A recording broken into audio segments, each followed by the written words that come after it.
ओम साई राम दोस्तों, हमारे चैनल में आपका स्वागत है।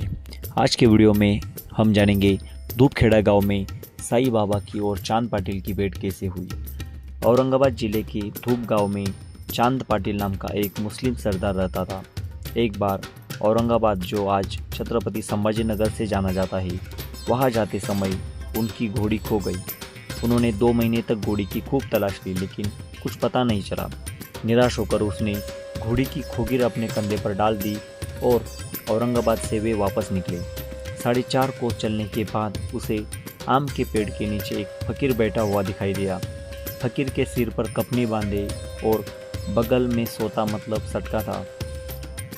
यह फकीर चिलिम पीने की तैयारी कर रहा था। चांद पाटिल को देखकर फकीर ने उसे चिलिम पीने और कुछ देर आराम करने के लिए बुलाया। जब फकीर ने उसके कंधे पर डाली हुई खोगिर के बारे में पूछा तो चांद पाटिल ने कहा कि यह उसकी खोई हुई घोड़ी की खोगिर है। फकीर ने चांद पाटिल से पास के छोटे नाले में ही घोड़ी ढूंढने को कहा। उसने वैसा करने के बाद क्या आश्चर्य, घोड़ी उसको मिल गई। चांद पाटिल को लगा कि यह फकीर कोई आम आदमी नहीं बल्कि कोई महान संत या महात्मा है। चांद पाटिल घोड़ी लेकर फकीर के पास आया। चिलिम तैयार थी, केवल 2 चीज़ों की आवश्यकता थी। चिलिम जलाने के लिए लकड़ी और छाबी को गीला करने के लिए पानी चाहिए था। जब फकीर ने अपना चिमटा ज़मीन पर मारा तो जलता हुआ कोयला ज़मीन से निकला। फकीर ने चिलिम पर जलता हुआ कोयला रख दिया।